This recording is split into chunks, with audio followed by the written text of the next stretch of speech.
pasada, el jueves, que está referida precisamente a identificar circunstancias de tolerancia, circunstancias de discriminación y teniendo pues en cuenta digamos, fenómenos de diversidad que hay en nuestras sociedades, no solo diversidad en pensamientos, diversidad en religión, diversidad cultural, sino también teniendo en consideración pues las diferentes orientaciones sexuales que las personas puedan tener. En ese contexto habíamos llegado al punto de estar, digamos, como definiendo algunos conceptos que nos son útiles para efectos de entender un poco mejor esta cuestión. Y con una mirada, digamos, retroactiva, un poco rápido, podríamos retomar lo que habíamos dejado en la clase pasada, en el contexto de definir qué entendíamos por orientación sexual, qué podíamos entender nosotros por identidad de género, por expresión de género, por diversidad corporal, por personas cisgéneros, etc. Recordemos que orientación sexual es atracción emocional, atracción afectiva y sexual por personas de un género diferente al suyo o del mismo género o de más de un género cuando hablamos de, por ejemplo, bisexuales, ¿no? Así como las relaciones íntimas con estas personas, esa capacidad, pues, esa capacidad de poder tener relaciones íntimas o sexuales con estas personas. La orientación sexual es definida así por los principios de Joy Carta, ¿verdad? Entonces, también hemos hablado de identidad de género. La identidad es más que todo ese sentimiento, ¿verdad? La vivencia interna del individuo, cómo este individuo se percibe a sí mismo, cómo esta persona se percibe en calidad de persona, pues lo que siente profundamente, pues. Entonces, esto dijimos nosotros que puede o no puede corresponder con el sexo.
Permítame un momento que la red como que se cayó.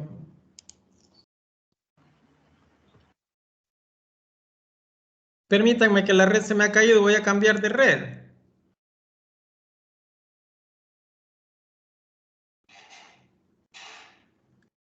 Marcé. Hola. Buen día. Hoy ¿Me sí, permite? ella estaba trabajando para activar mi audio. Solo quería Bien, Yulma. Va. Permítanme un momento que la red se me ha caído, voy a cambiar de red.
Hola, ¿pueden escucharme ahora?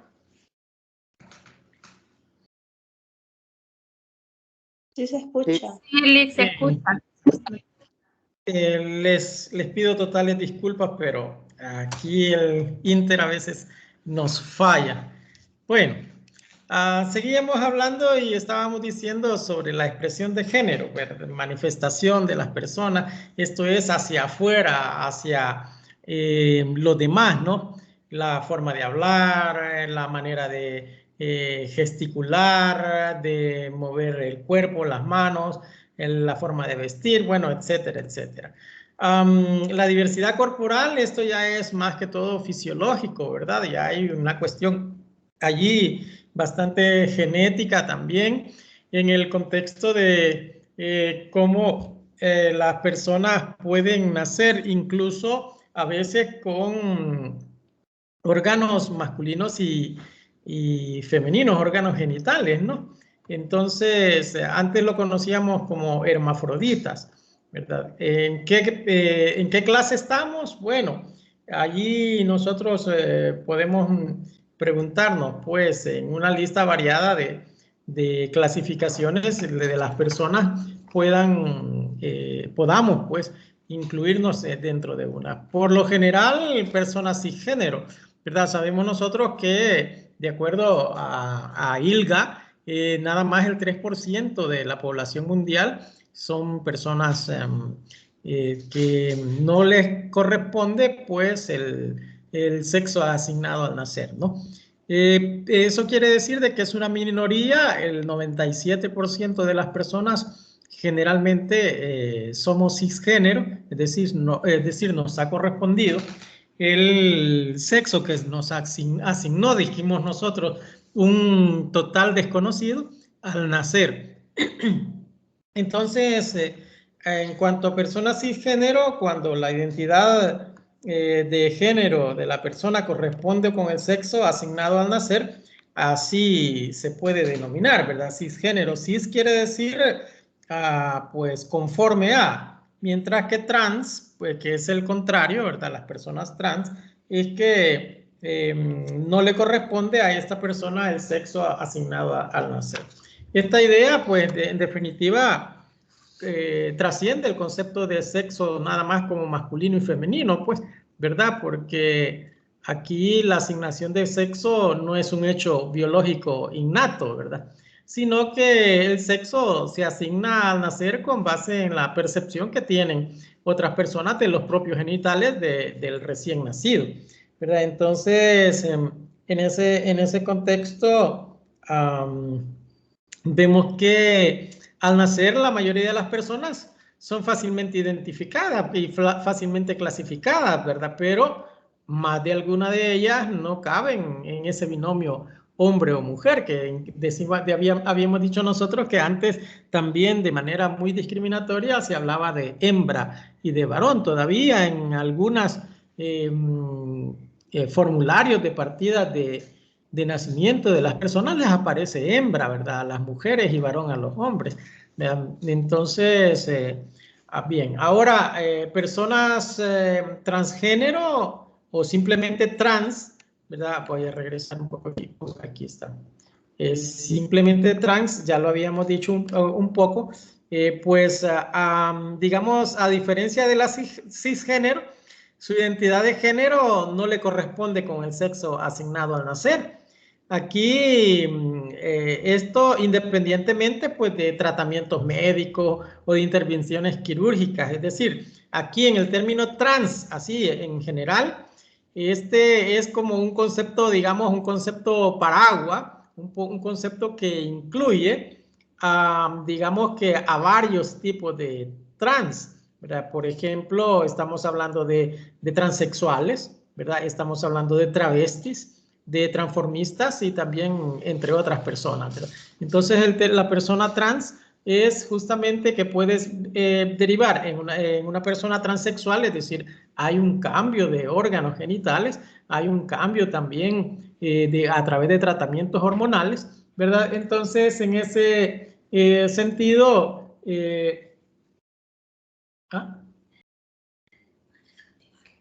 vaya. pero no me desconectes el internet de ese porque lo tengo conectado a... Bueno.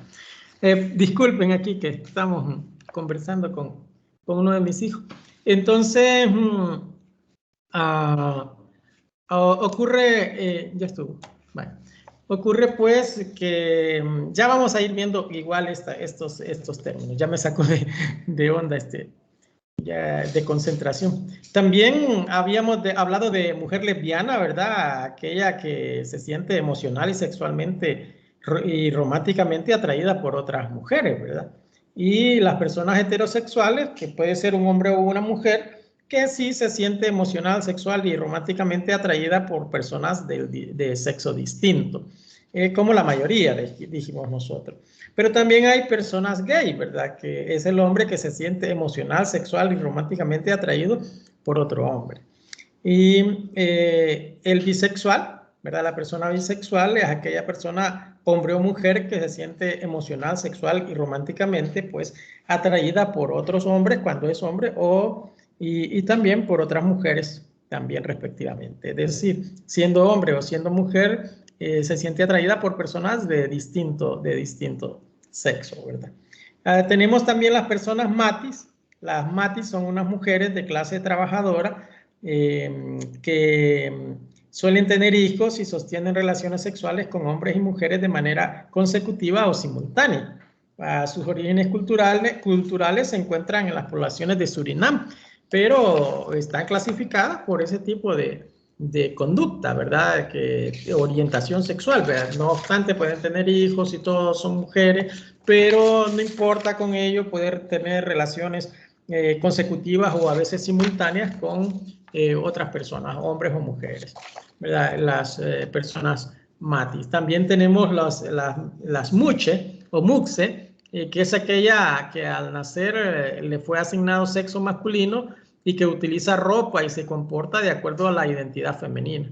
Son vistos como un tercer género en Oaxaca, en México, los muche, que también se les conoce como dos espíritus, también, ¿verdad? Y tenemos las personas intersex, todas aquellas situaciones en que la anatomía sexual del individuo no se ajusta físicamente a los estándares culturales definidos para el cuerpo femenino o masculino. Es aquella persona que usted la ve y no sabe si es hombre o mujer o qué, ¿verdad?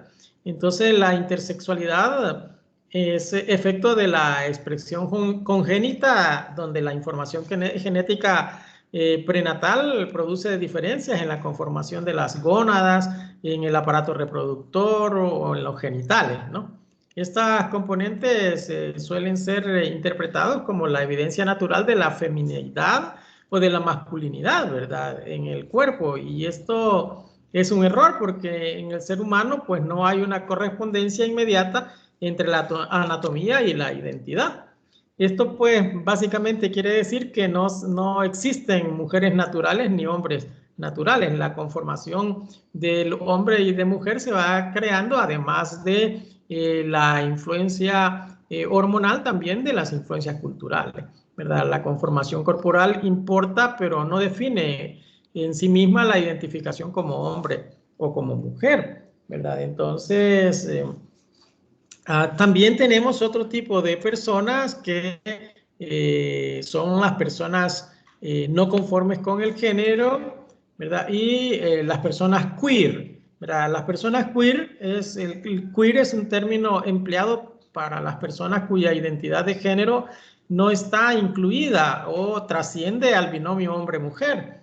Pero también hay que tener en cuenta que los queer no se incluyen dentro de ni de los homosexuales, ni de los heterosexuales, ni de ninguna otra clasificación. Es ellos que se consideran, o ellas, se consideran aparte de este tipo de clasificaciones. Actualmente, pues el objetivo de la comunidad queer es eliminar las etiquetas sociales y culturales del binarismo, ¿verdad? Eliminando categorías que no existen según algunos puntos de vista, ¿verdad? Y teniendo pues en cuenta la posibilidad de mostrarse socialmente como desean, sin pertenecer a ningún grupo. Aquí hay una discusión académica para poderlos incluir en el grupo LGBTI, ¿verdad? Porque este grupo de personas queer, en definitiva, se opone tanto al binomio hombre-mujer como al binomio heterosexual-homosexual. Entonces, es difícil incluir donde, digamos, en alguna clasificación a estas personas. Bueno, hasta aquí podemos nosotros hablar más o menos de, digamos, la clasificación de las personas. Hay a cada uno que se pueda incluir de acuerdo a ese sentimiento, a esa percepción de sí mismo en alguna de esas clasificaciones o en ninguna, como por ejemplo las personas queer, ¿verdad? Y por eso ahora se está hablando de LGBTIQ y plus, es decir, más, para abarcar incluso la siguiente clasificación que pueda existir. Ahora, El Salvador. En El Salvador, con todas estas, digamos, transformaciones sociales, culturales, con todos estos avances en cuanto al derecho a la identidad y la autopercepción de uno mismo, tenemos un lastre, digamos, de discriminación y de exclusión para los grupos minoritarios, especialmente para el grupo de homosexuales, por ejemplo. Una vez que pues aquí hemos tratado de clasificar a las personas atendiendo a su orientación sexual, pues, o a su diversa identidad de género, o a su expresión de género, o a su diversidad corporal, vamos a centrar un poco la mirada en una de las minorías. Vamos a hablar entonces a esta minoría LGBTI. La situación de las personas LGBTI, pues, tiene obviamente historia de discriminación, ¿verdad? Y tiene historia de exclusión. No hay tolerancia o la tolerancia es baja, es poca. Estamos hablando nosotros que ya en El Salvador, dijimos al inicio, teníamos, digamos, un porcentaje de personas que toleraban, pues, a las personas LGBTI, que no es más que más de la tercera parte de la población. Esto quiere decir que 2/3 partes de la población son intolerantes con la orientación sexual de este grupo de personas minoritarias.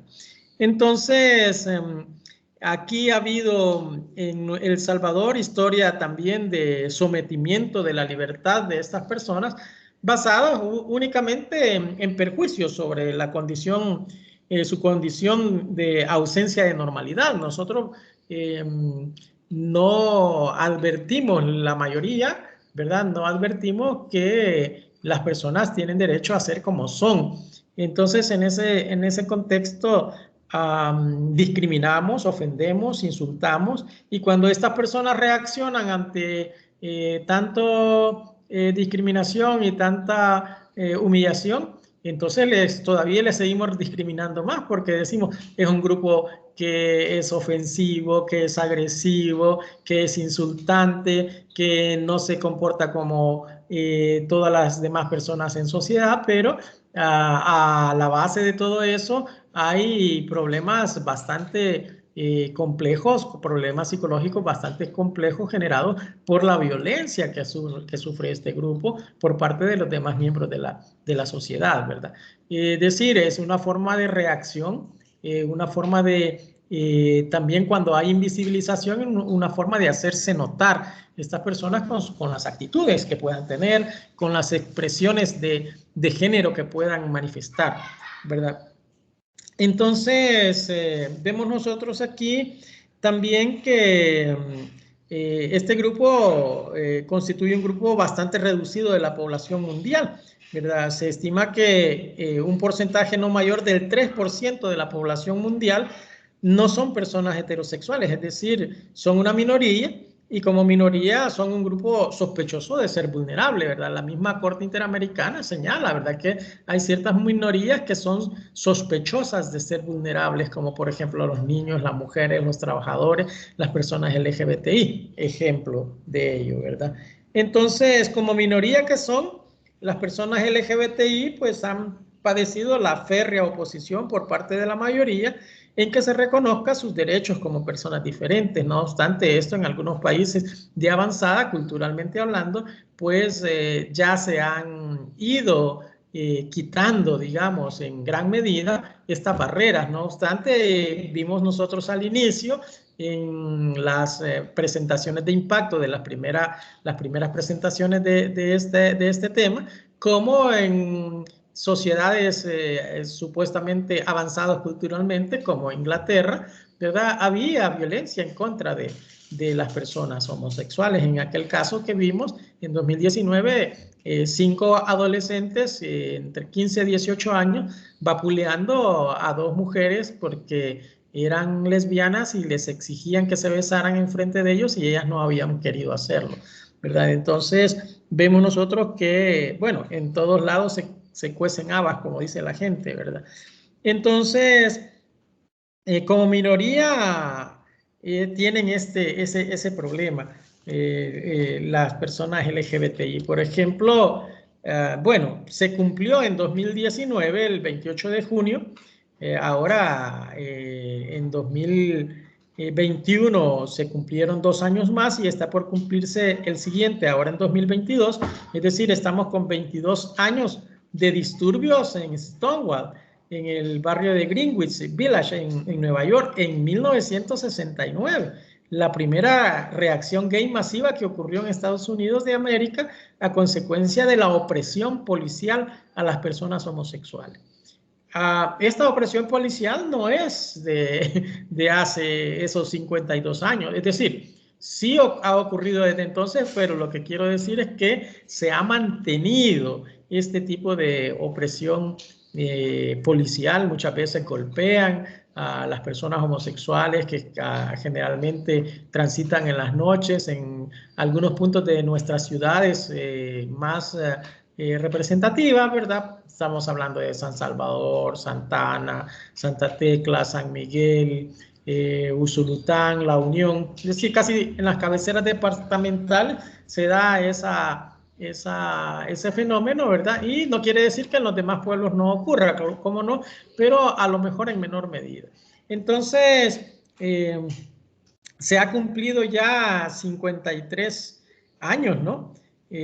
O está por cumplirse 53 años desde estos disturbios de Stonewall, ¿verdad? Que es la primera reacción gay masiva que ocurrió en Estados Unidos, ¿verdad? Entonces, y la lucha por el reconocimiento de estos derechos como personas iguales continúa hoy como en aquel día, en efecto, ¿verdad? No obstante, en el plano internacional existen diferentes, digamos, esfuerzos en el escenario político, también en el escenario normativo y jurisprudencial, ¿verdad? En procura de lograr, pues, que se le reconozca derechos a las personas LGBTI. La eficacia de los ya reconocidos también y la eliminación de discriminación basada en la condición de la orientación sexual o de la diversidad de género de las personas. Esto teniendo en cuenta también una enorme preocupación por la violencia ejercida muchas veces por agentes estatales en contra de estas personas. Para muestra, pues, hay que ver el informe más reciente de la Comisión Interamericana de Derechos Humanos sobre violencia contra personas LGBTI de 2015. Entonces, allí se puede advertir, ustedes lo pueden buscar, ¿verdad? Abajo, en el 1, 2, 3, el cuarto documento, está el informe de la Comisión Interamericana, Violencia contra Personas LGBTI. Entonces, ¿qué evidencias tenemos de esfuerzo que se estén haciendo a nivel internacional para reconocer a esta minoría estos derechos? Y la otra pregunta, ¿por qué estamos hablando de esta minoría? Porque justamente estamos hablando de la tolerancia, la diversidad, ¿verdad? La discriminación, y esto Es así, teniendo en consideración que las diferentes conformaciones familiares implican también reconocer a este grupo de personas sus relaciones familiares que mientras no se reconozcan, mientras no haya tolerancia, mientras no se acepte la diversidad digamos, en una sociedad multicultural y multifacética, pues vamos a tener obstáculos para reconocer todas las aristas o todas las formas de integración de la familia. Entonces, aquí en esta circunstancia se nos plantea, por ejemplo, que los primeros, digamos, impulsos específicos, pues, para reconocerle derechos a las personas LGBTI son los principios de Yogyakarta, ¿verdad? Ya del 26 de marzo de 2007. También tenemos declaraciones conjuntas de la OIT, incluyendo a la Oficina del Alto Comisionado de Naciones Unidas para Derechos Humanos, el PNUD, UNESCO, ACNUR, UNICEF, ONU Mujeres, el Programa Mundial de Alimentos, la Organización Mundial de la Salud, ONU-SIDA, y otras instituciones, pues, para instar a todas las personas y a los estados a poner fin a la violencia y discriminación contra las personas LGBTI. Esto ha ocurrido en 2015. Y también a nivel jurisprudencial tenemos la opinión consultiva 24 de 2017 de la Corte Interamericana, ¿verdad? En el contexto de que es una interpretación de los derechos de la Convención Americana que incluye el derecho a formar una familia y a ser protegida esa familia y a formar parte de una familia de las personas LGBTI también. Entonces, ahí la Corte Interamericana insta a los estados americanos, pues, a que redacten leyes, pues, en favor de la inclusión y no discriminación para este grupo de personas. Entonces, vemos allí cómo es de importante tener en consideración estos aspectos al momento de hablar justamente de la constitución de la familia, pues porque en definitiva estas personas pues no van a vivir aisladas, no son personas que digamos son compartimientos estancos de la sociedad, nada que ver, ¿no? Sino que estas personas conviven con las demás personas y en esa convivencia que tienen, obviamente, la convivencia es en las organizaciones naturales de las personas, hablando de las familias y hablando de los amigos y hablando de la política y todo eso, ¿no? Entonces, vemos nosotros cómo aquí de lo que trata de ese reconocimiento de derechos como iguales. Lo cierto es que ya en el ámbito salvadoreño las acciones positivas son muy pocas para que estas personas LGBTI logren un estatus equiparable al estatus de personas heterosexuales en el reconocimiento, pues, goce y ejercicio efectivo de todos sus derechos humanos y sobre todo de los derechos humanos fundamentales, ¿verdad? Entonces, tenemos deficiencias como sociedad, decimos nosotros, para equiparar los derechos de las personas LGBTI con los derechos de las personas heterosexuales. Y ya vamos a ver algunos problemas cuando veamos las incidencias de las técnicas de reproducción humana asistida con todos estos problemas. Entonces, ¿qué actitudes y qué fenómenos sociales encontramos nosotros en El Salvador? La invisibilización, por ejemplo, ¿verdad?, de las personas LGBTI es tan marcada en nuestro país que hablar sobre la situación de estas personas aún representa para muchos sectores un tema tabú. Pregúntele usted, por ejemplo, a su mamá o a su papá, que son terriblemente religiosos, a veces terriblemente católicos, y hablen de estos temas, ¿verdad? Van a encontrar una férrea oposición, una invisibilización de estos temas, ¿verdad? Son temas tabú.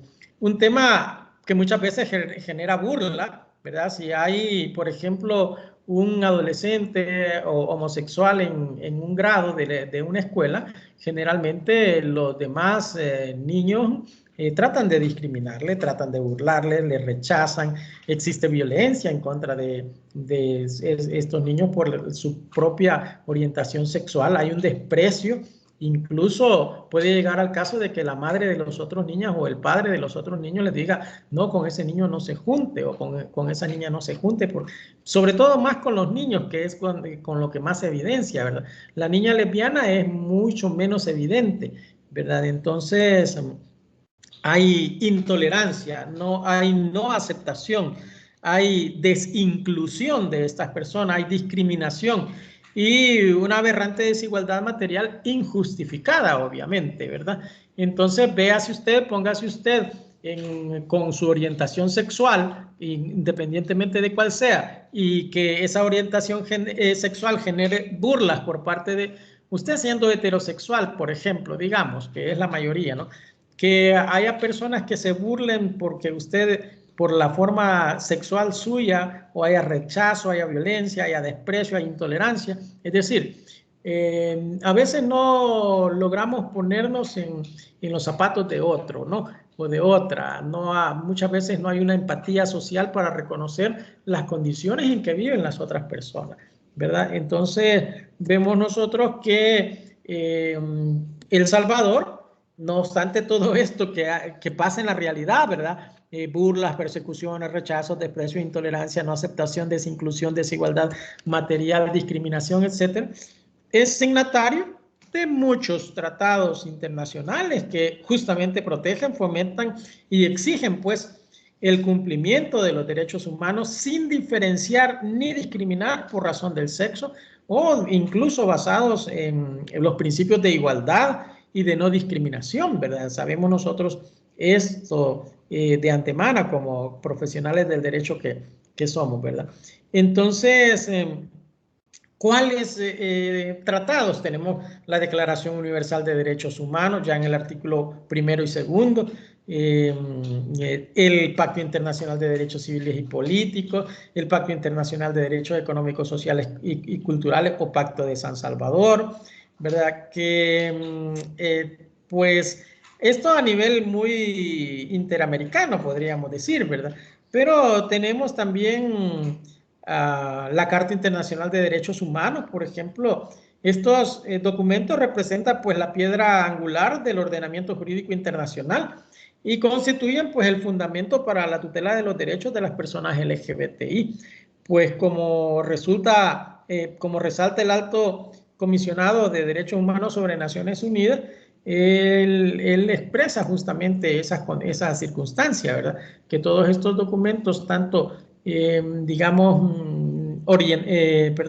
regionales o internacionales, sirven como el corpus juris para reconocer los derechos de las personas LGBTI. Por ejemplo, el artículo 1 y 2 de la Declaración Universal de Derechos del Hombre señala que todos los seres nacen libres e iguales en dignidad y derecho. Y toda persona, aquí remarco, toda persona, tiene todos los derechos y libertades sin distinción alguna de raza, color, sexo, idioma, religión, opinión política o de cualquier otra índole, origen nacional o social, posición económica, nacimiento o cualquier otra condición. Y allí remarco cualquier otra condición, ¿verdad? Entonces, todas las personas tienen los derechos y libertades sin distinción en razón de cualquier otra condición. Perdón. Entonces, advertimos nosotros que lo cierto es que los esfuerzos en efectivizar estos principios aún son exiguos. Hay avances, pero también hay retrocesos, los habíamos dicho muchas veces antes, ¿verdad? Y muchas veces hay más retrocesos que avances, ¿verdad? Es una lucha, las luchas sociales así son, en el reconocimiento de los derechos de estas personas.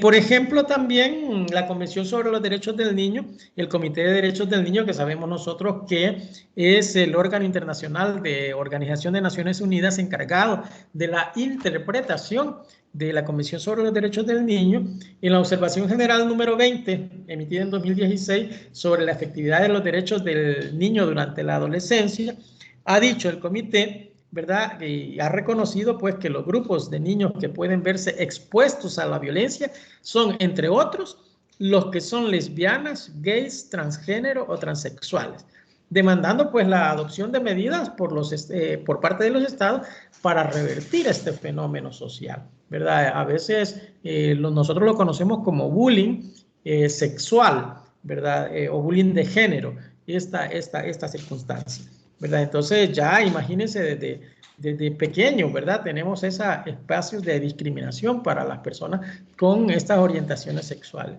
O igual con estas manifestaciones de género y todas estas cuestiones.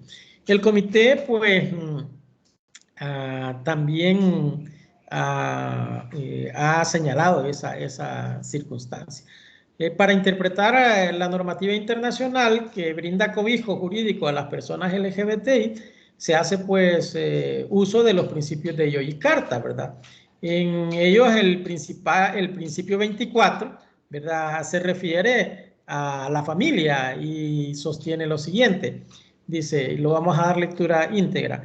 Toda persona tiene el derecho a formar una familia con independencia de su orientación sexual o identidad de género. Existen diversas configuraciones de familias. Ninguna familia puede ser sometida a discriminación basada en la orientación sexual o identidad de género de cualquiera de sus integrantes. Además, los estados deben adoptar todas las medidas legislativas, administrativas y de otra índole, como por ejemplo jurisprudencial, que sean necesarias a fin de asegurar el derecho a formar una familia, incluso a través del acceso a la adopción o a reproducción asistida, incluyendo la inseminación por donante, sin discriminación por motivos de orientación sexual o identidad de género. Y el principio 3 de los principios de Yogyakarta, ¿verdad? Señala que, o más bien dicho, se refiere al derecho al reconocimiento de la personalidad jurídica de las personas LGBTI.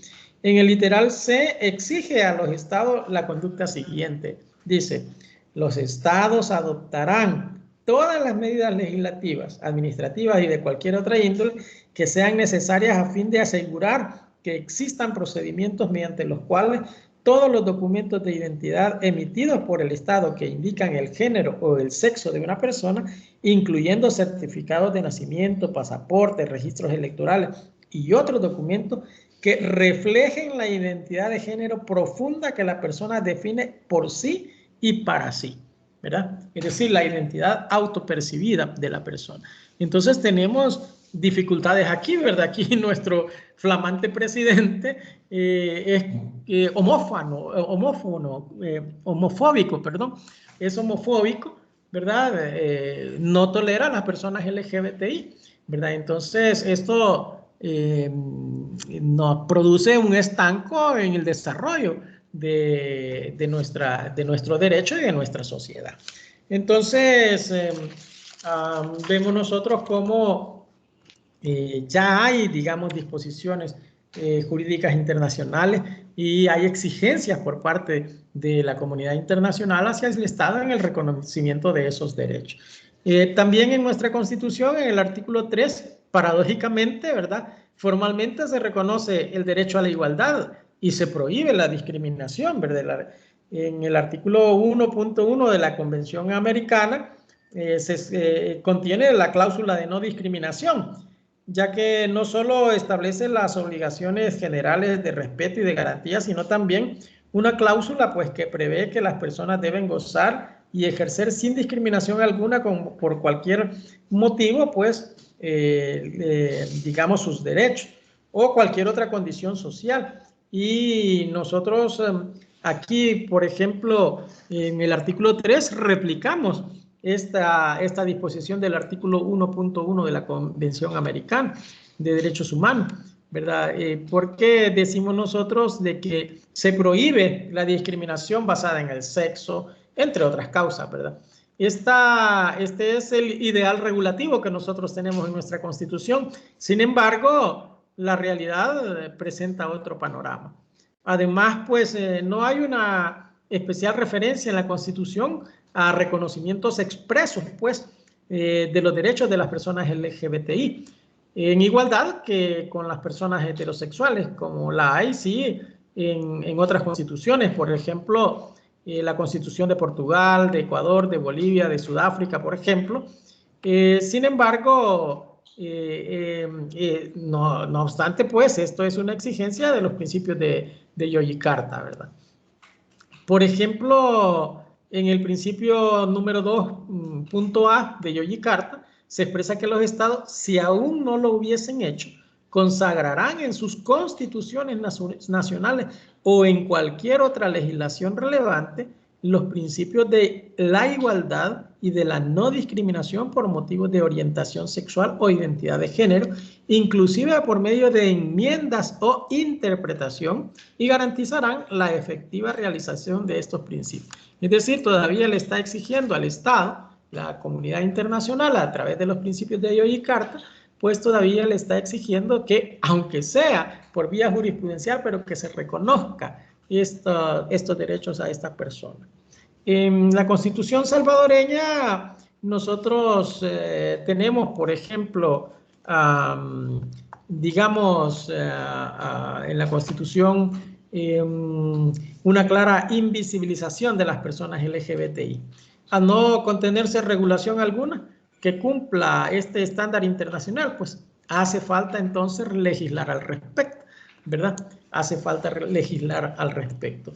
En cuanto al derecho a la identidad en El Salvador, y aquí vamos a tocar un tema que venía más adelante y lo vamos a tocar ya mismo, es en cuanto a la identidad de las personas LGBTI, ¿verdad? En El Salvador, nuestra Corte Suprema de Justicia ha sido oscilante, ha sido pendulante en el reconocimiento a las personas trans, por ejemplo, en el cambio de su nombre y de su sexo, ¿verdad? Que está contenido en su partida de nacimiento. Ha habido casos, tenemos dos básicamente, la Pariatis 33P 2013 y la Pariatis 40P 2013. La Pariatis 33P 2013, pronunciada el 24 de febrero de 2015, la resolución denegando el cambio de nombre a una persona que se había realizado, una persona transexual que se había realizado operaciones médicas y sometimiento a tratamientos hormonales fuera del país, en Estados Unidos, se había convertido de hombre a mujer. Entonces le deniega la 33P 2013 la posibilidad de cambiarse el nombre. En ese contexto, 2 años después, justamente un poquito antes, 2 años después, con una nueva conformación subjetiva de la Corte Suprema de Justicia, se emite la Pariatis o Exequatur 40P 2013, es decir, ya habían cambiado los miembros, una porción de los miembros de la Corte Suprema de Justicia, y emite la Exequatur 40P 2013, en la que reconoce de manera parcial algunos derechos, pero siempre mantiene la discriminación hasta a las personas transexuales, no transgénero, sino transexuales. Recordemos la diferencia: el transexual ha realizado procedimientos médicos y hormonales para transformar su figura y para transformar su función de sus órganos genitales. Entonces, aquí, por ejemplo, decimos nosotros que ya en ocasiones, pues al momento de pretender ejecutarse una sentencia extranjera, que fue justamente la Pariatis 33P y la Pariatis 40P, ¿verdad? Ya la Corte rechazó de tajo la autorización de la sentencia extranjera de cambio de nombre según la Exequatur 33P, en la que emitió resolución denegando el 24 de febrero de 2015, basándose en una aplicación formalista de lo dispuesto en la ley del nombre de la persona natural, y tuvo nada más como argumentos lo dispuesto de manera literal en la ley del nombre de la persona natural, sin tener en cuenta ni siquiera someramente pues las regulaciones internacionales que El Salvador ha suscrito y ha ratificado, ¿verdad? Entonces pasó por alto ello. Sin embargo, ya el 16 de febrero de 2017, la Corte, decimos la Corte porque recuérdense ustedes que conforme a la Constitución y las atribuciones de la Corte Suprema de Justicia en pleno, le corresponde decidir sobre las autorizaciones de sentencias, ¿verdad? Las exequatur o pariatis, que nosotros le conocemos con esos dos nombres latinos. Entonces, en febrero 16 de 2017, en esta exequatur 40P de 2013, no solo concedió autorización de ejecución de la sentencia extranjera por cambio de nombre, sino que también por cambio de sexo, aplicando en parte, y vamos a ser muy correctos en señalar esto, aplicando en parte en esta última resolución disposiciones internacionales que garantizan el ejercicio igualitario de derechos humanos para todas aquellas personas, ¿no? Pero con un grave error. ¿Cuál error? Aquí limitó los efectos de dicho cambio únicamente al nombre. Tan es así que ordenó en el fallo solo la marginación de la partida de nacimiento de las personas solicitantes. Es decir, no obstante que en la ley del nombre de la persona natural señala que cuando se cambia el nombre se tiene que cambiar totalmente, se tiene que cancelar la partida de nacimiento y asentar una nueva. La Corte moduló los efectos de su decisión en este caso y en vez de atender a lo que decía la ley de cambiar la partida, cancelar la partida de nacimiento anterior y asentar una nueva, expresó de que lo que debía de hacerse era marginar en la misma partida de nacimiento el cambio de nombre y sexo. ¿Por qué hizo esto? Justamente por siempre una conducta discriminativa para las personas LGBTI, específicamente para esta persona que era transexual. ¿Cómo así? Bueno, si se le cancelaba la partida de nacimiento anterior y se asentaba una nueva donde constara su nombre de mujer y su sexo de mujer, su sexo femenino, ¿qué ocurriría con ello? Bueno, simple y llanamente la persona podía contraer matrimonio, ¿cierto? Sin embargo, si le marginaban la partida de nacimiento, ¿verdad? Con ese cambio que se le hizo de nombre y sexo, esta persona no puede contraer matrimonio. Miren ustedes los efectos de la sentencia tan perjudiciales, ¿verdad? Entonces, en ese contexto, sigue habiendo discriminación por parte de la misma Corte Suprema de Justicia en la exequatur 40P 2013, ¿verdad? Entonces, aquí decimos nosotros, por ejemplo, que cuando no ordena su cancelación es para evitar que pueda ejercer los efectos que cualquier persona mujer pudiera realizar respecto de las relaciones familiares, como por ejemplo, casarse, adoptar hijos o unirse en unión matrimonial, ¿verdad? Esto último en clara oposición al estándar internacional respecto del cambio de nombre por razón de identidad de género autopercibida, ¿verdad? Que se encuentra diseñado en el decisorio número 3 y 4 de la opinión consultiva 24 de 2017 de la Corte Interamericana. Ese estándar, el 24 de noviembre de 2017 que emitió la Corte esta opinión consultiva, expresa que debe cumplirse, entre otros aspectos, lo siguiente, y lo citamos literal: los cambios, correcciones o adecuaciones en los registros y los documentos de identidad no deben, remarco en no deben, reflejar los cambios de conformidad con la identidad de género. ¿Qué quiere decir esto? Error. Bueno, no error.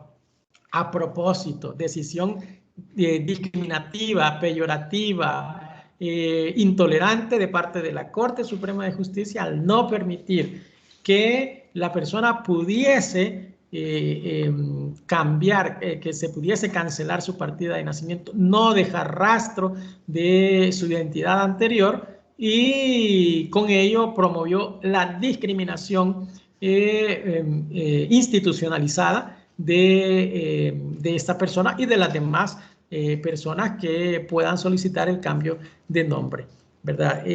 Nuestra sala de lo constitucional, esta que tenemos ahora, la flamante sala del constitucional ahora, de cuyos 5 magistrados no veo a ningún constitucionalista ahí, de peso y de verdad, ¿verdad? Nuestra sala de lo constitucional aún no ha tenido la oportunidad o no ha querido tener la valentía de aprovechar las oportunidades que ha tenido para razonar sobre este tema y actualizar la Constitución a través de su interpretación, y no lo va a hacer, al menos en este periodo. No lo va a hacer.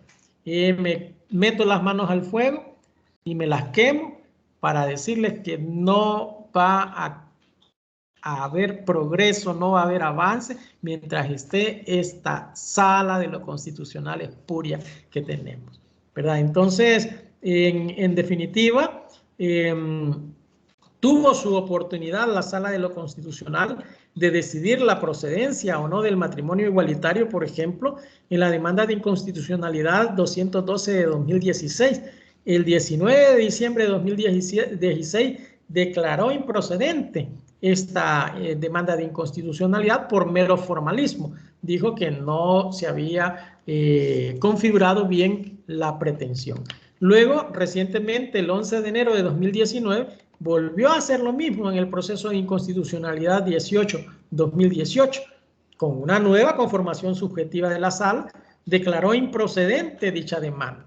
Con ello, ya casi sistemáticamente se vuelve a invisibilizar institucionalmente, orgánicamente y normativamente a las personas LGBTI en El Salvador, al resistirse la mayoría a conceder eficacia a los derechos reconocidos por el ordenamiento jurídico internacional del que todos formamos parte. Y El Salvador no es la excepción. Es más, por el simple hecho de ser personas LGBTI y no poder optar a constituir una familia por las formas tradicionales que regula el Código de Familia, de facto se les discrimina, pues las familias que dichas personas constituyen se encuentran al margen de la legalidad, ¿verdad? Vean ustedes qué problema, ¿verdad? Con esto es el rechazo de estas demandas de inconstitucionalidad. Pero no solo eso, además les está vedando a optar por la adopción de niñas y de niños, ¿verdad? Por ejemplo, en el artículo 11 de la ley especial, el Estado, mire usted, el artículo 11 de la ley especial de adopciones, que es una ley disque moderna, ¿verdad? Y que es la que más problemas ha traído en esto de la adopción, la que más ha retardado los procesos de adopción, ¿verdad? En el artículo 11 de esta ley especial de adopciones se regula que la adopción conjunta solo puede realizarse por cónyuges no separados y por parejas conformadas por un hombre y una mujer así nacidos. Esta es una expresión clara de la discriminación, de la intolerancia del Estado salvadoreño hacia las personas LGBTI, ¿verdad? Esta limitación pues constituye una clara afrenta, flagrante afrenta a los derechos de las personas LGBTI y a las exigencias que se han reconocido, que ha reconocido El Salvador en tratados internacionales de derechos humanos. Así lo exige el mismo principio número 2 que ya hemos referido en el literal C de los principios de Yogyakarta. Los estados adoptarán todas las medidas legislativas y de otra índole que resulten apropiadas para prohibir y eliminar la discriminación por motivos de orientación sexual e identidad de género en las esferas públicas y en las esferas privadas. Como vemos, pues, el principio número 2 de los principios de Yogyakarta sobre el derecho a la igualdad y no discriminación exige a los estados que aún no hubiesen hecho aún no hubiesen hecho este reconocimiento, consagrar en sus constituciones nacionales, como ya lo dijimos, o en cualquier otra legislación relevante, pues los principios de la igualdad y la no discriminación por motivos de orientación sexual o de identidad de género, inclusive por medio de enmienda e interpretación y a que se garantice la efectiva realización de estos principios. Por su lado, pues la Corte Interamericana, el Comité Interamericano de Derechos Humanos ha indicado que la orientación sexual, y esto lo dijo en la demanda que presentó ante la Corte Interamericana de Derechos Humanos en el caso Atala Rifo y Niñas versus Chile, ha indicado que la orientación sexual constituye un componente fundamental de la vida privada de las personas y que existe una clara conexión entre la orientación sexual y el desarrollo de la identidad y el plan de vida de cada persona, incluyendo su personalidad y las relaciones con los otros seres humanos. Esto lo ha dicho también, como les decimos, en la demanda que presentó la Comisión Interamericana ante la Corte Interamericana de Derechos Humanos, en este caso de Jacqueline Karen Atala Rifo e hijas contra el Estado de Chile, que fue presentado el 17 de septiembre de 2010, y lo dice así en el párrafo 111 y 116 de esa demanda, ¿verdad? Entonces, también la Corte Interamericana, en consonancia con ello, ha sostenido que la orientación sexual de una persona se encuentra ligada al concepto de libertad y la posibilidad de toda persona de autodeterminarse y de escoger libremente, pues, las circunstancias que le dan sentido a su existencia, conforme a sus propias opciones y convicciones. Lo dijo así en este caso de Jacqueline Karen, ¿verdad? Atala Rifo y hija versus Chile en la paradigmática sentencia de fondo y reparaciones y costas del 24 de febrero de 2012, ¿verdad? Allí lo dijo en el párrafo 136 justamente. El principio básico y rector para la creación y aplicación del derecho y que debe regir para la no discriminación de las personas basadas en su preferencia sexual es la autoidentificación. Vean ustedes otro principio importante, la autoidentificación, la identidad autopercibida, como le llaman los autores, ¿verdad? La autoidentificación de cada persona. Así lo sostiene la Comisión Interamericana de Derechos Humanos en su informe sobre violencia contra las personas LGBTI de 2015, que ya lo presentamos hace un momento cuando presentamos aquellos 6 documentos, ¿verdad? Pero, por más que se tenga reconocido en los tratados internacionales ratificados por El Salvador y que sus leyes y que son leyes de la República, pues en el ámbito local el reconocimiento de derechos familiares a las personas LGBTI encuentra férrea oposición. Se deduce al respecto de los fallidos decretos de reforma constitucional del artículo 32, 33 y 34 de la Constitución. En El Salvador estamos haciendo lo contrario a los estándares internacionales en materia de inclusión, de no discriminación por razón del sexo, por razón de la orientación sexual o de la identidad de género y de la identidad corporal. Este es uno de los más recientes esfuerzos de las mayorías parlamentarias por bloquear la integración de estas personas en el ordenamiento jurídico salvadoreño. La reforma decía que se pretendía reformar el artículo 32 de la Constitución y que serán hábiles, decía, para contraer matrimonio entre ellos el hombre y la mujer así nacidos. Y también en el inciso segundo, ¿verdad? Y en ese mismo inciso segundo, la propuesta de reforma decía que los matrimonios entre personas del mismo sexo celebrados, reconocidos bajo las leyes de otros países y otras uniones que no cumplan con las condiciones establecidas por el orden jurídico salvadoreño no surtirán efecto en El Salvador. Esa era la reforma que se proponía en el artículo 32. También la reforma del artículo 33 de la Constitución, en lo pertinente se proponía que se dijera que las relaciones resultantes de la unión estable de un hombre y una mujer así nacidos se regularía también por la Constitución, ¿verdad? Igual se pedía reforma al artículo 34, inciso segundo de la Constitución, donde se decía que se reconoce la adopción como una institución cuyo principio rector será el interés superior del adoptado. Estarán habilitadas para adoptar las personas que cumplan con las condiciones que la ley establezca y se prohíbe la adopción por parejas del mismo sexo. Vean usted, esta pretendida y fracasada reforma constitucional, porque fue declarada inconstitucional por la Sala de lo Constitucional de ese tiempo, en la inconstitucionalidad 56-2015, el 31 de enero de 2018. Incluso va en contra de los fines del Estado. ¿Por qué va en contra de los fines del Estado esta pretendida reforma fallida, por suerte fallida? Bueno, porque según Rudolf Menn, como lo habíamos anticipado antes, quien en su teoría de la integración, sabemos nosotros que Menn es un político alemán, no es un político, es un doctrinario, filósofo y político de política alemán. Señala Menn en su teoría del Estado que existe en el Estado la teoría de la integración.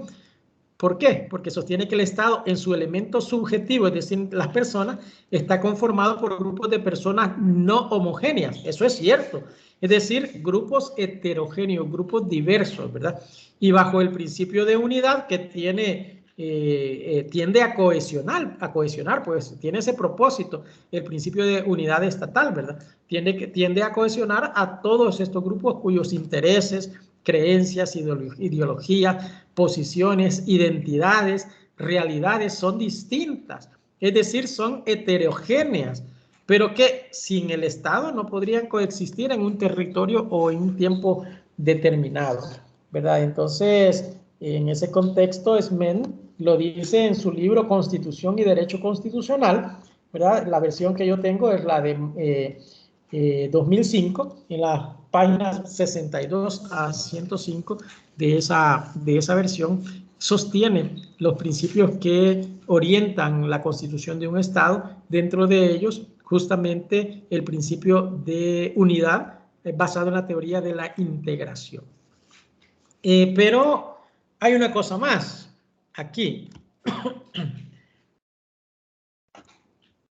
Esto es lo de Smen, ¿verdad? Que se los ponía. Vale. Hay una cosa más, decíamos. La Corte Interamericana, en el decisorio 8 de la opinión consultiva 24, ha sostenido que de acuerdo con los artículos 1.1, 2, 11.2, 17 y 24 de la Convención, es necesario que los estados garanticen el acceso a todas las figuras ya existentes en el ordenamiento jurídico interno, ¿verdad? Incluyendo el derecho al matrimonio. ¿Para qué? Para asegurar la protección de todos los derechos de las familias conformadas por parejas del mismo sexo, sin discriminación con respecto a las que están constituidas por parejas heterosexuales. Pero a esta opinión consultiva se le ha contrapuesto el caso Chapin y Charpentier versus Francia, ¿verdad? Del 9 de junio de 2016, según la referencia 40.187 de la Corte Europea de Derechos Humanos, ¿verdad? El Tribunal Europeo, pues, con el que se ha querido sostener que la sentencia expresa que no hay un derecho humano al matrimonio homosexual. Pero en realidad lo que dice el caso Chapin y Charpentier versus Francia es que cada nación, allá en Europa, ¿verdad?, de acuerdo a cierto margen de apreciación de que gozan y considerando pues la tradición jurídica de ellos en su conjunto, tiene la potestad de decidir si acepta o no el matrimonio igualitario. Pero que si no acepta el matrimonio universal, es decir, el igualitario, debe contar con figuras jurídicas que den a las parejas del mismo sexo derechos similares a los del matrimonio. Eso es lo que dice Chapin y Charpentier, que se ha interpretado inadecuadamente para oponerla a lo que la Corte Interamericana de Derechos Humanos ha dicho en su opinión consultiva 2417. Es decir, se ha malinterpretado el caso Chapin y Charpentier versus Francia del Tribunal Europeo de Derechos Humanos, en el sentido de que en términos generales se dice de que la Corte no reconoce un derecho al matrimonio para personas LGBTI, pero que lo deja de acuerdo a el margen de apreciación de que goza cada Estado europeo teniendo en cuenta su tradición jurídica en ello. Pero le dice que puede decidir aceptar o no el matrimonio homosexual, pero si no lo acepta, debe de crear figuras que den a la pareja del mismo sexo derechos similares a las del matrimonio. Bueno, en conclusión, ¿qué podemos decir nosotros de esto? Podemos decir un montón de cosas. Primero, parece evidente que formalmente el Estado de El Salvador tiene ratificada y vigente vasta regulación jurídica internacional que reconoce los derechos humanos igualitarios a las personas LGBTI, ¿verdad? Sin embargo, en el plano interior del Estado, en la vivencia diaria, se encuentra la resistencia de las mayorías basadas en prejuicios que obstaculizan, bloquean o anulan cualquier intento de equiparación de los derechos a los que las personas LGBTI deberían de gozar en comparación con las personas heterosexuales. ¿Qué mecanismos utilizamos? La invisibilización, la discriminación, el trato cruel, la negación sistemática del ejercicio de sus derechos, que como cualquier persona ya los tienen reconocidos por igual en el ámbito interamericano y en la misma Constitución.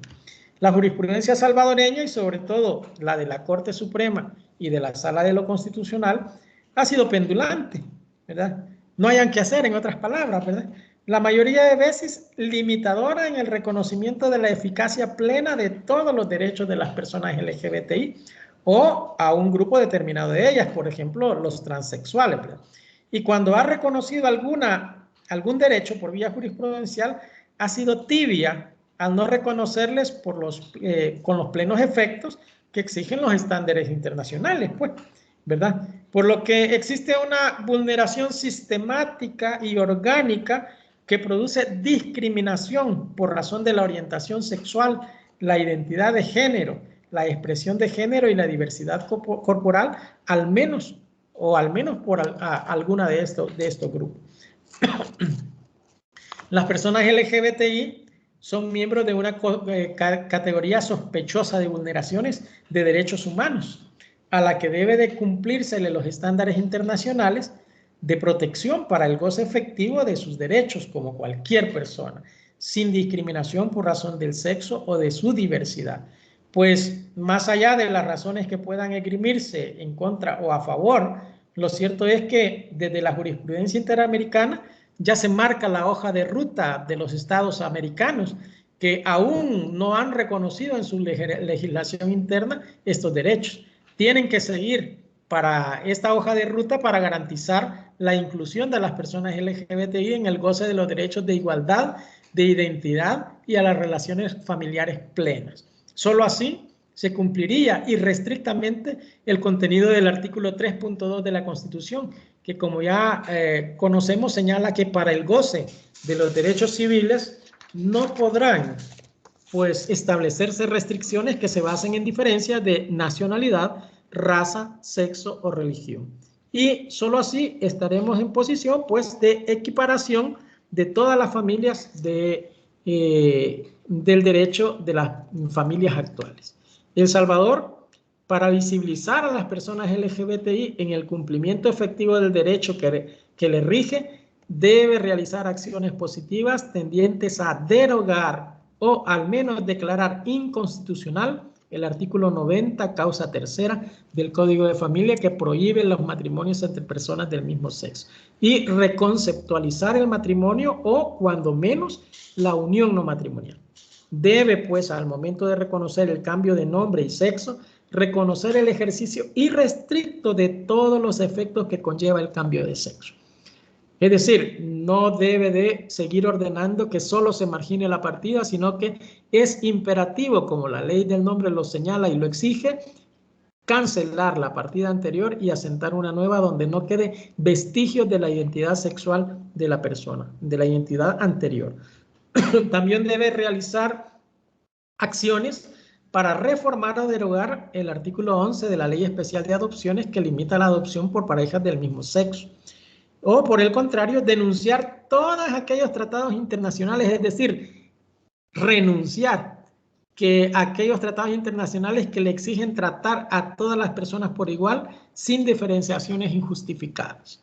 No obstante, obviamente no todo está perdido, ¿verdad? En la jurisprudencia ordinaria, los de abajo, pues como decimos nosotros, en la jurisdicción ordinaria de familia, ya se vislumbran vientos de cambio a través de las interpretaciones progresistas que reconoce plenos efectos al ejercicio de todos los derechos de las personas transgénero, al cambiar su nombre y su sexo. Digamos, casos como la sentencia del juez Saúl Zúñiga, que hoy es magistrado, ¿verdad? Que era juez del Juzgado Segundo de Familia de San Miguel, que aceptó el cambio de nombre masculino que identificaba a una persona a un nombre femenino que le correspondía por su identidad sexual. Y el más reciente caso también de la jueza de familia de Zacatecoluca en el año 2019 reconoció también el cambio de nombre y sexo de una persona a causa de su identidad de género, siguiendo los postulados internacionales y los razonamientos exigidos en la 40P 2013. Sin embargo, hay un camino largo y arduo de transitar hasta lograr la incorporación de estas nuevas formas de familia, ¿verdad? Entonces, si nosotros vemos en este tema, tenemos pendiente, por ejemplo, la solución de la inconstitucionalidad 149-2016, tenemos su auto de admisión el 19 de julio de 2019, ya llevamos 3 años, ¿verdad? Y todavía no tenemos una respuesta sobre esto. Se deja ver allí en los fundamentos de la resolución de admisión, esto no quiere decir que van a ser los mismos fundamentos de la sentencia, que el argumento siguiente, en una sociedad pluralista, ojo, pluralismo, quiere decir diversidad, el Estado no puede desatender la protección de las diferentes concepciones y modos de vida. Sostiene que en ese sentido se ha pronunciado la Corte Constitucional de Colombia, al indicar que el concepto de familia no puede ser entendido de manera aislada, sino en concordancia con el principio de pluralismo, porque en una sociedad plural no puede existir un concepto unívoco y excluyente de familia. Por lo menos esa resolución de admisión no es criterio de la Sala de lo Constitucional porque no está en una sentencia definitiva, ¿verdad? Pero ya se ve una luz en el camino, no sabemos cuándo van a tener que decidir, cuándo van a emitir esta sentencia de la 149 y también la 184 que le está acumulada, ¿verdad? Tenemos también en la inconstitucionalidad 22-2011 del 15 de febrero de 2017 en el Romano 3.4 que habla de tolerancia y de pluralismo también en ese contexto, ¿verdad?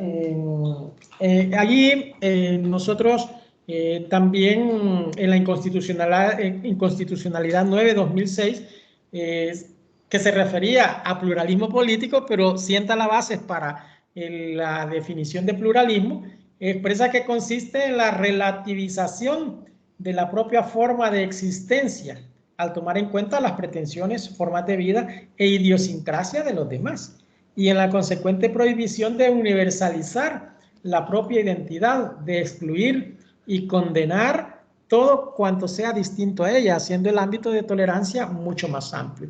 Entonces, esto de la tolerancia tiene que ver mucho con la no discriminación. En el amparo 264-2010, la sentencia del 20 de diciembre de 2013, se dice lo siguiente: el derecho a la protección familiar puede definirse como aquel en virtud del cual el Estado debe asegurar a todas, ojo, a todas las personas el disfrute de una convivencia digna con su núcleo familiar, independientemente de la forma que éste adopte, el grupo familiar, y eliminar toda forma de obstrucción arbitraria a este derecho por parte de cualquier entidad pública o privada. Es decir, razonamientos para dictar una sentencia que no sea excluyente, la hay. También el amparo 623-2015, sentencia del 20 de septiembre de 2017, un poco más reciente, en el Romano 2, un apartado del Romano 2, dice que el derecho a la protección familiar puede definirse como aquel en virtud del cual el Estado debe asegurar a todas las personas, remarco de nuevo, el disfrute de una convivencia digna con su núcleo familiar independientemente de la forma que éste adopte y eliminar todas las formas de obstrucción arbitraria a este derecho por parte de cualquier entidad pública o privada. Es decir, retoma esta del amparo 264 de 2010, ¿verdad? Y también señala que toda limitación arbitraria a este derecho es inconstitucional. Lo anterior implica un deber de abstención por parte del Estado en el sentido de no injerencia, pues, y obligaciones positivas, es decir, actitudes negativas, no injerencia, y positivas, obligaciones prestacionales, es decir, realizar todo lo que esté a su alcance del Estado para fomentar la protección familiar y la conservación de la familia como base fundamental de la sociedad. Entonces, este es el tema de tolerancia, discriminación y todo lo demás que habíamos venido hablando, ¿verdad? Que decíamos que el tema era justamente tolerancia y vamos a verlo si lo, si lo puedo identificar, pluralismo y diversidad. Bueno, les dejo un momento la palabra por si alguien quiere hacer algún comentario o qué piensan sobre estos temas, cuál es la situación de nuestra realidad jurídico-social salvadoreña en cuanto a ello. ¿Alguna de ustedes o alguno de ustedes que quiera opinar? Vamos a ver, Yulma Yamir. Sí, escuchando toda la exposición que ha realizado, pues sí, es evidente de que este tema ya por lo menos está en el debate. Sí.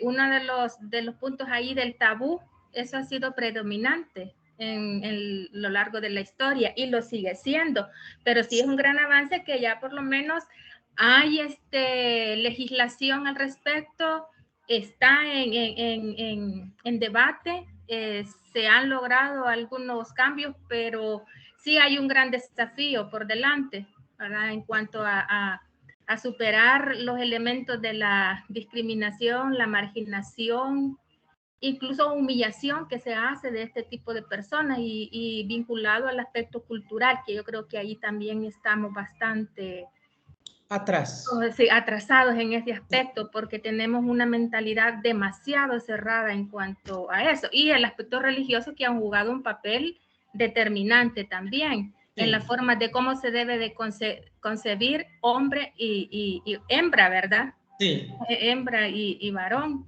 Y varón.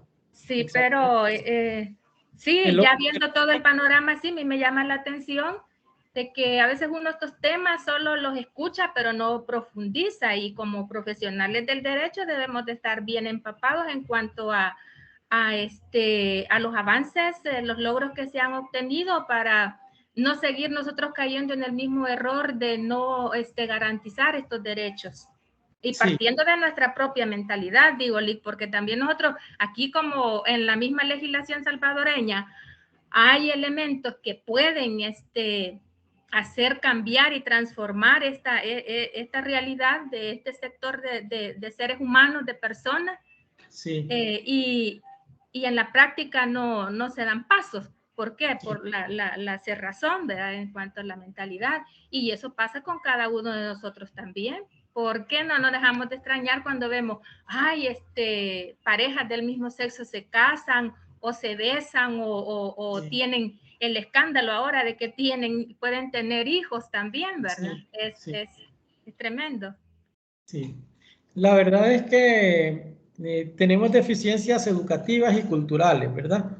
Hay que reconocer de que no somos una sociedad pluralista, que somos una sociedad guerrera, que siempre en nuestra vida lo cotidiano es el conflicto. Si no, véanse ahora ustedes en el gobierno, por ejemplo, actual, ¿verdad? Si el gobierno busca la unidad, por ejemplo, lo que menos tenemos ahora es unidad, ¿verdad? Hay una guerra mediática entre grupos de poder, ¿verdad? Entonces, no digamos cómo, o sea, ¿cuál es la conducta que le transmiten al ciudadano? ¿Verdad? Nuestras propias autoridades, por ejemplo.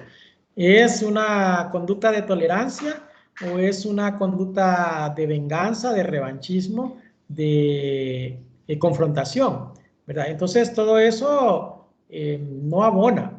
Nuestro sistema educativo, estos temas los trata de manera marginal y tan de manera marginal que incluso nuestros docentes no están preparados para hablar de estos temas en definitiva, por las mismas construcciones religiosas y culturales que tenemos. Pues, por ejemplo, nuestra cultura no permite hablar abiertamente con nuestros hijos de sexualidad y nuestras hijas, por ejemplo, ¿verdad? Despertarles la mente para que no venga otra persona a engañarles, ¿verdad? Y por eso, por ejemplo, tantas niñas recién de corta edad y embarazadas, pues, si ustedes van a ver las estadísticas del Ministerio de Salud sobre adolescentes embarazadas, es una gran cantidad de personas embarazadas, ¿verdad? Entonces, eso por un lado, ¿verdad? Como un ejemplo de, no digamos, estos temas de tolerancia, de no discriminación, si mucho menos tocamos los temas que son tan útiles para nuestros hijos, nuestras hijas, como es su derecho a la sexualidad y el ejercicio de esa sexualidad de manera responsable, mucho menos vamos a tocar estos temas que son más escabrosos y que tienen más resistencia religiosa. Recuerden ustedes, el opio de los pueblos es la religión, pues ustedes solo, a mí no me gusta hablar mucho de ello, pero ustedes al analizar la religión, ustedes pueden ver principios contradictorios. Por ejemplo, Dios es amor, pero manda a destruir pueblos, ¿verdad? Manda a guerrear a su pueblo, ¿verdad? O también el hecho de que todo pasa por el patriarcado, ¿no? Todo está alrededor del hombre y la mujer es recesiva, es accesoria, pues, ¿verdad? Entonces, además que todo está basado en ciertas verdades que no, digamos, no pueden resistir digamos, un procedimiento científico, ¿no? ¿Verdad? Entonces, todas esas cosas le generan engaño y a la mente de las personas y les hacen creer en falsas percepciones de la vida, ¿verdad? Que no permiten que se hable abiertamente de estos temas, ¿verdad? Entonces, vamos a ver, hay otras personas aquí que quieren unirse, dice. Están bastante tarde uniéndose, esto nos quita, vaya, nos quita aquí cuando, ahorita les acabo de dar ingreso.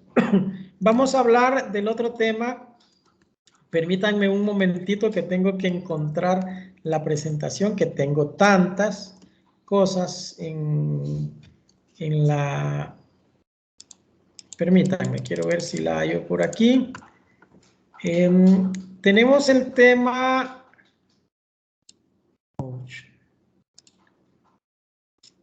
¿A dónde estás? Aquí. Vamos a avanzar lo más que podamos con este tema. Es el tema de las incidencias de las técnicas de reproducción humana asistidas en las nuevas formas de organización familiar. Permítanme un momento, quiero ver si lo transmito. Vamos a avanzar hasta donde podamos porque ya estamos con poco tiempo, apenas tenemos media hora y el tema da para hablar un poco más. Vaya, antes de hablar de ello, en la presente semana, para el jueves, yo les he dejado ahí en la plataforma de Canvas unos 5 casos. 5 casos.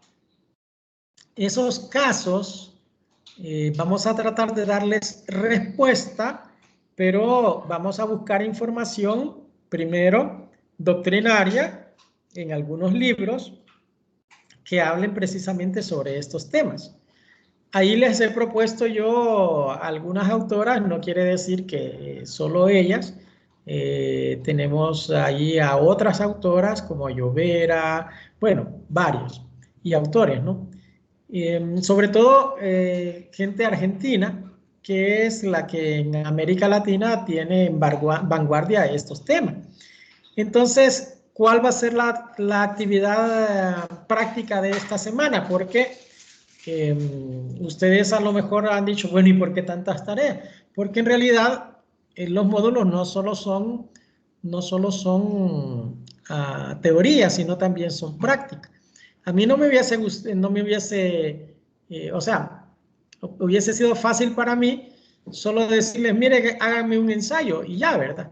Y ese va a ser su trabajo, pero en un ensayo hablamos únicamente de un tema en particular, mientras que con las tareas a través de un portafolio de evidencia vamos adquiriendo las habilidades y los conocimientos que son en diversos temas, pues.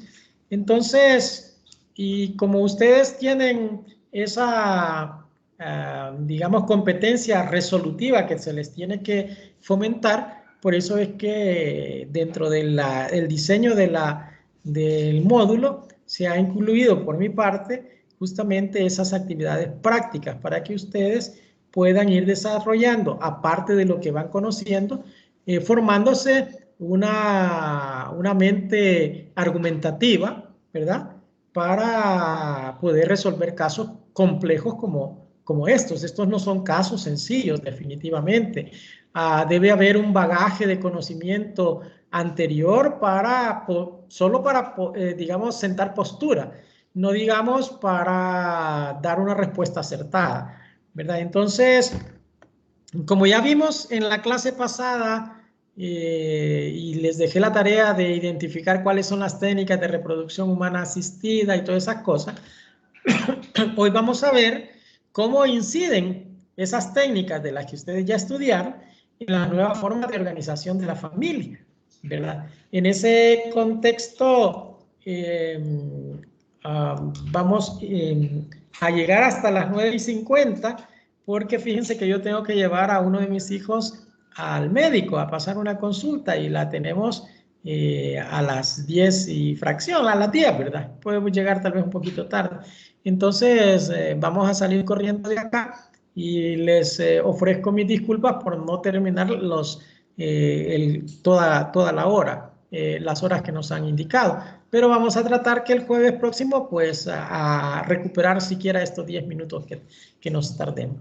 Bueno, ¿qué podemos decir de cómo inciden aquellas técnicas de reproducción humana? No sé si en las indicaciones usted ahí lo dice, pero sí, yo no las he visto aún. ¿Va a ser en grupo o individual? No, sí, se me cortó la idea por la otra idea de salir corriendo que les acabo de decir. Sí, es individual. No son los 5 problemas. Ustedes van a escoger 2 de los problemas y de manera individual los van a resolver. Eso quiere decir que cada uno va a tener una forma distinta de resolver. Si se parecen, las tareas se anulan. Yo llevo un registro de las tareas que se parecen o que son idénticas, porque al momento de presentar el portafolio yo voy a tener en consideración ese registro de las tareas que son similares. Es decir, ¿cómo advierto yo que son similares? Bueno, yo tengo mis técnicas, ¿verdad? Para identificar. No de ahora doy clases desde 2002. Entonces, ya uno sabe más o menos cómo parcialmente se copian las personas o cómo totalmente se copian las personas. Y a veces, fíjese que somos tan ingenuos que hasta los mismos errores ortográficos copiamos, ¿verdad? Entonces, hay que ver, ¿no? Vaya, pero dejemos eso a un lado. La cosa es que es individual. Ustedes van a subir un archivo durante la semana. Tienen de aquí al jueves hasta la noche para subir ese archivo con los 2 casos y cada respuesta a cada caso. No solo me interesa la respuesta, me interesan los argumentos jurídicos que ustedes van a utilizar. Cuando yo digo argumentos jurídicos, no me estoy refiriendo a disposiciones legales. No, jurídico abarca las leyes, la Constitución, la jurisprudencia y la doctrina de los expositores. Muchos de estos casos, en las resoluciones las pueden encontrar en la doctrina de los expositores y no necesariamente solo la resolución, sino argumentos de la respuesta que usted quiera dar. Son 5 casos generados a consecuencia de problemas, es decir, de incidencias de las técnicas de reproducción humana asistida en relación también con el reconocimiento de los matrimonios igualitarios. Bien, vamos a ello entonces. El punto clave, vamos a decir, permítanme que aquí no... Perdón, que ya me está fallando la garganta. El punto clave para la filiación derivada de las técnicas de reproducción humana asistida, sin duda es la voluntad procreacional, ¿verdad? Ay, perdón. Permítanme.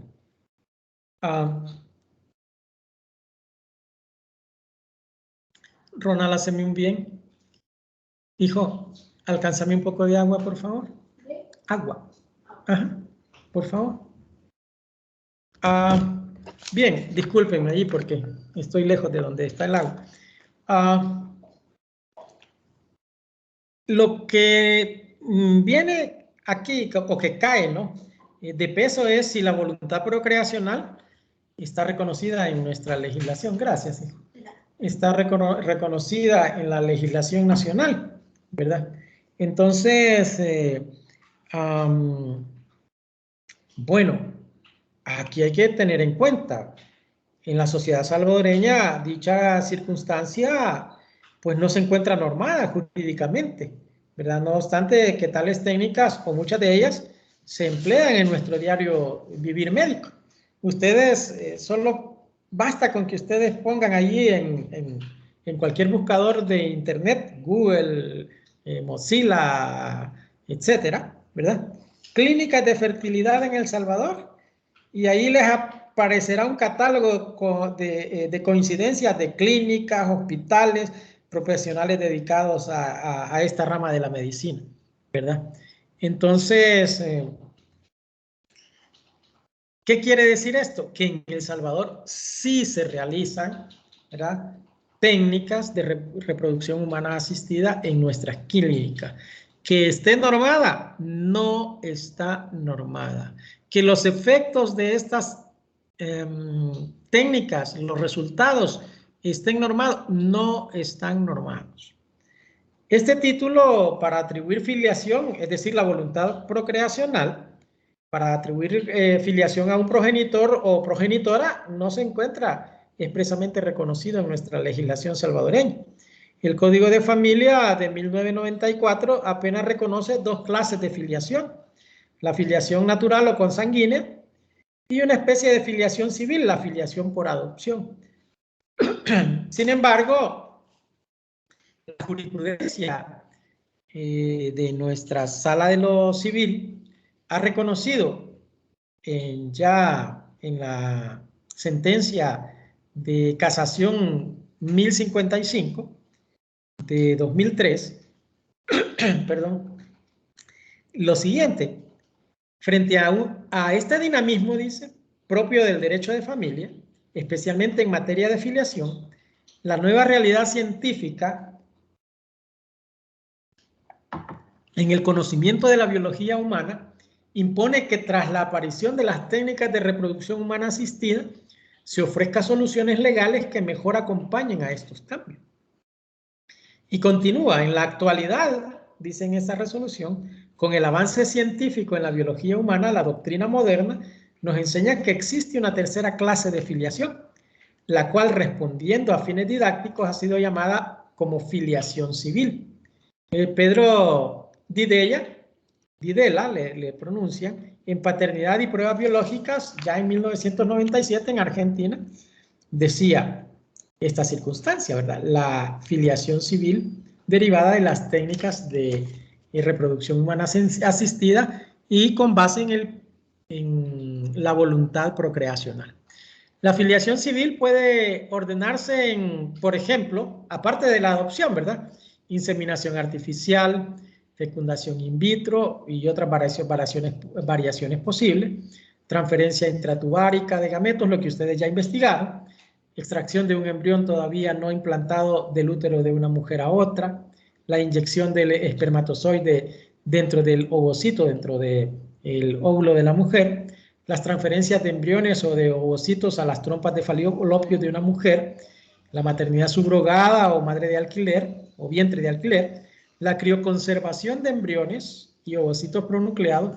Crioconservación es cuando con nitrógeno líquido pues se hielan, por decirlo así, los embriones, ¿verdad? Y se conservan para poderlos reactivar posteriormente.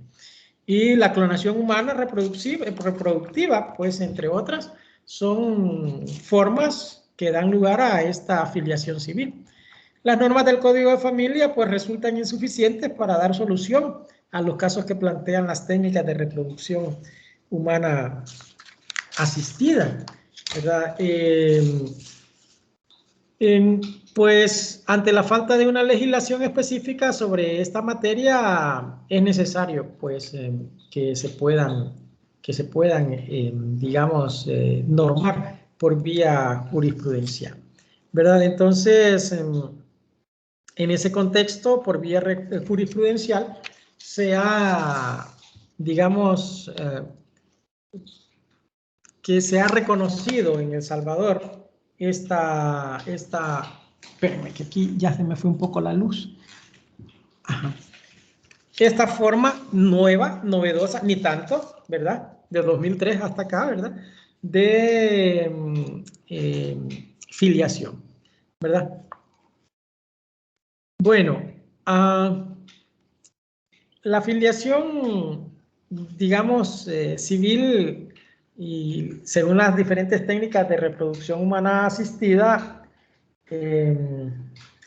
siempre es provisoria el reconocimiento, pues, porque las clasificaciones de estas técnicas van variando conforme al avance científico, ¿verdad? Conforme a ello, pues, hemos hablado nosotros que hay varias maneras, pero eso no quiere decir que solo existen esas. Conforme a los desarrollos científicos pueden ir ocurriendo otras técnicas para realizar digamos, la procreación. Por ejemplo, no solo el avance científico, sino que en la Argentina, por ejemplo, se ha dado el caso de la inseminación casera, ¿verdad? Inseminación casera en la que una persona toma el material genético del hombre en una jeringuilla especial para ello, que las venden en Argentina, las venden en la farmacia, y se insemina artificialmente ahí en su casa, en su sanitario, en su cama, donde sea, ¿verdad? Y esto trae ciertos problemas. También ha habido casos, por ejemplo, en México, donde una persona de servidora sexual optó por almacenar en su boca el semen de un cliente que sabía que era adinerado, y posteriormente en el baño del lugar va y se insemina y queda embarazada. Por ejemplo, todas estas se insemina de manera casera, ¿verdad? Todas estas cuestiones traen problemas, traen vicisitudes a esta filiación, no digamos las vicisitudes propias del reconocimiento de la filiación por técnicas de reproducción humana asistida, pero legalizada, ¿verdad?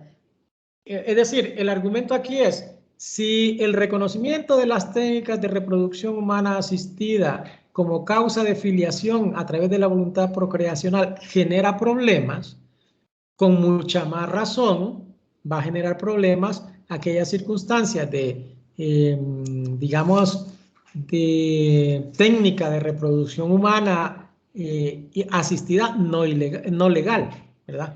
Es decir, las técnicas de inseminación casera, por ejemplo, ¿verdad? Va a tener mucho más problemas. ¿Qué problemas conlleva, en términos generales, podemos decir nosotros, estas técnicas de reproducción humana asistida en el derecho de familia, y no solo en el derecho de familia, sino en la condición jurídica del embrión, por ejemplo, ¿verdad? ¿Cuál es la naturaleza jurídica del embrión? ¿Es persona? ¿No es persona? Esto ha sido un debate de largos años, ¿no?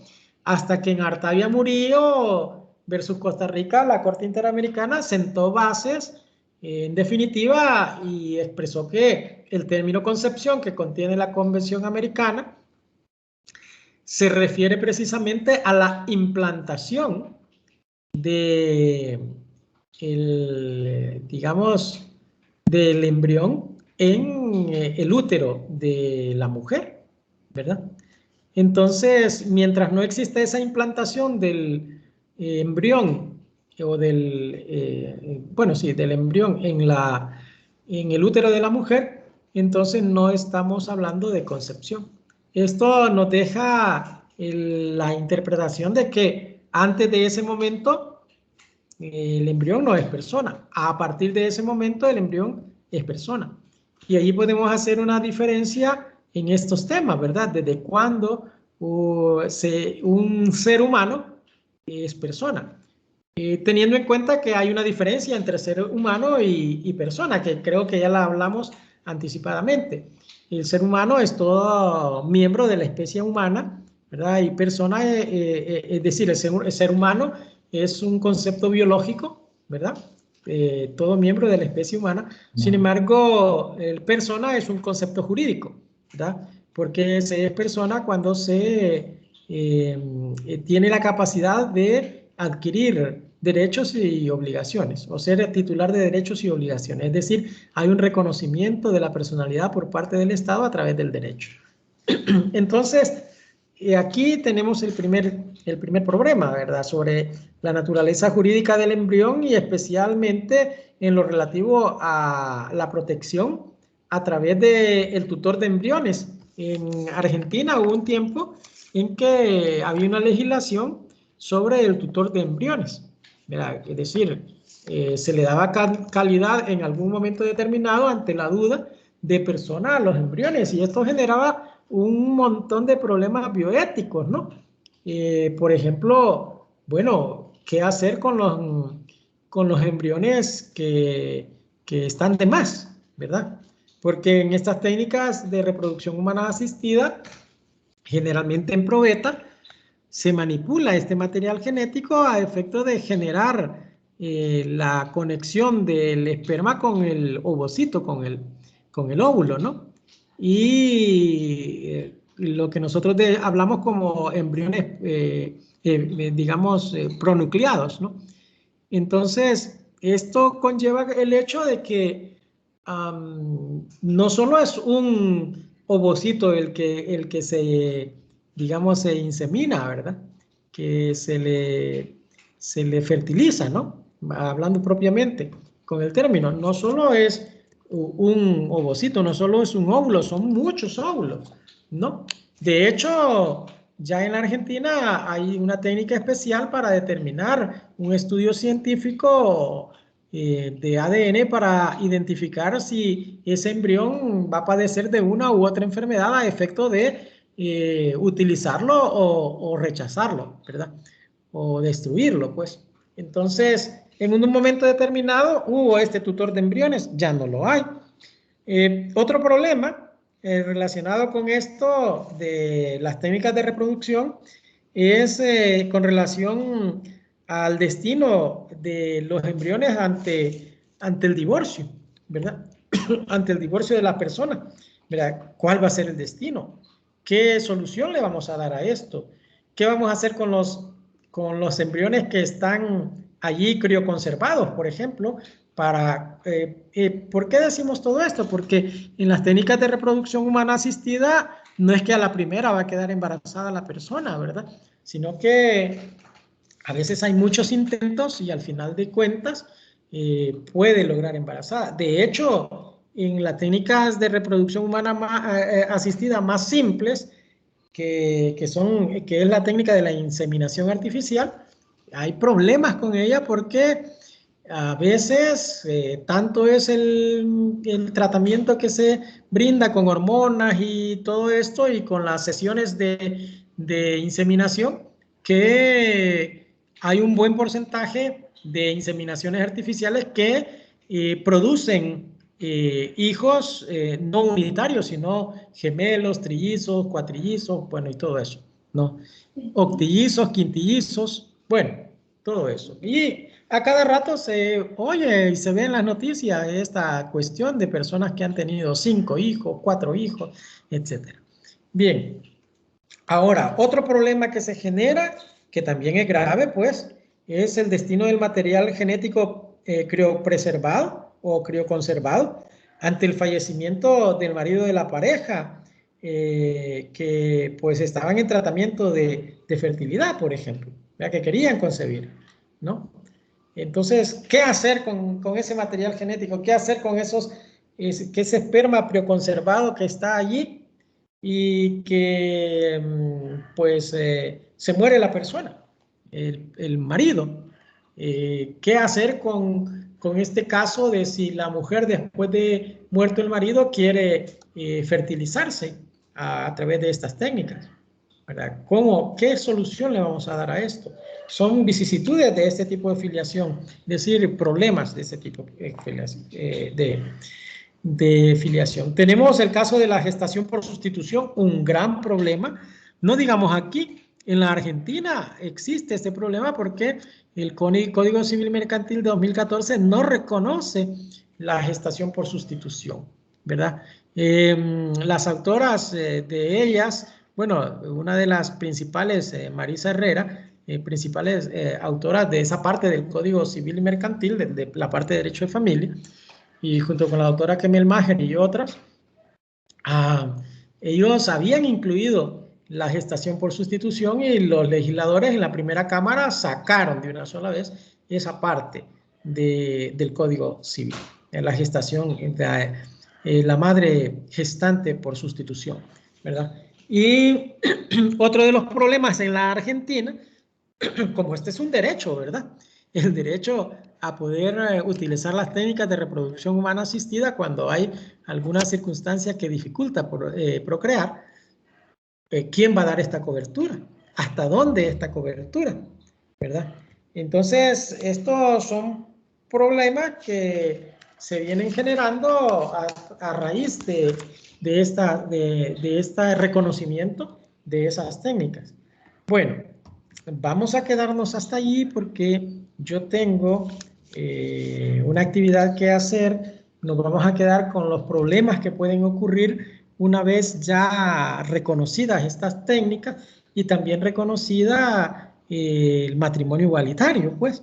Entonces, para la siguiente clase vamos a ir viendo todos estos temas que tenemos pendientes de hablar, ¿verdad? En la siguiente clase también, como este tema, le vamos a ir dando respuesta el jueves a todos estos casos, que muchos de estos casos que les presento yo aquí van incluidos dentro de los 5 casos que yo les he planteado a ustedes. Entonces, léanse los materiales, léanse los libros que les la bibliografía básica que les he proporcionado. Anoche entiendo yo que subí todos esos materiales ahí a la ¿cómo se llama? A la plataforma de Canvas, y pues van a estar en posición de dar una opinión, no solo de emitir una respuesta, sino que lo más importante es ver las razones jurídicas que ustedes tienen para esa respuesta. No me interesa si ustedes dicen sí o no, eso es irrelevante para mí. Lo que sí es relevante es que ustedes me digan por qué sí y por qué no, pero no solo del antojo de ustedes, sino basados en razones jurídicas que ustedes ya pueden decir, mire, esto es así por esto, esto y esto, y tengo mi fundamento en esta jurisprudencia, en esta ley o en esta autora que en la página tal del libro tal dice tal cosa.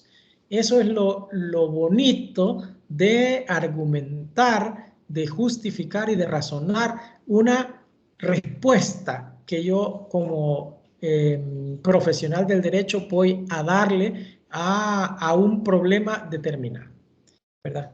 Bien, vamos a dejar iniciado ese tema, ¿verdad? Que es uno de los temas más apasionantes porque viene con una serie de preguntas y cómo vamos a hacer con esto. Bueno, si hay alguna preguntita para ya despacharnos, díganme ustedes.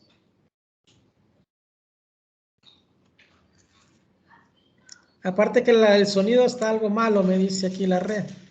Bueno, siendo así, nos vemos el jueves a las 6:30. Ha sido un gusto escucharles y que ustedes me hayan escuchado, pues de verdad estoy agradecido con ustedes.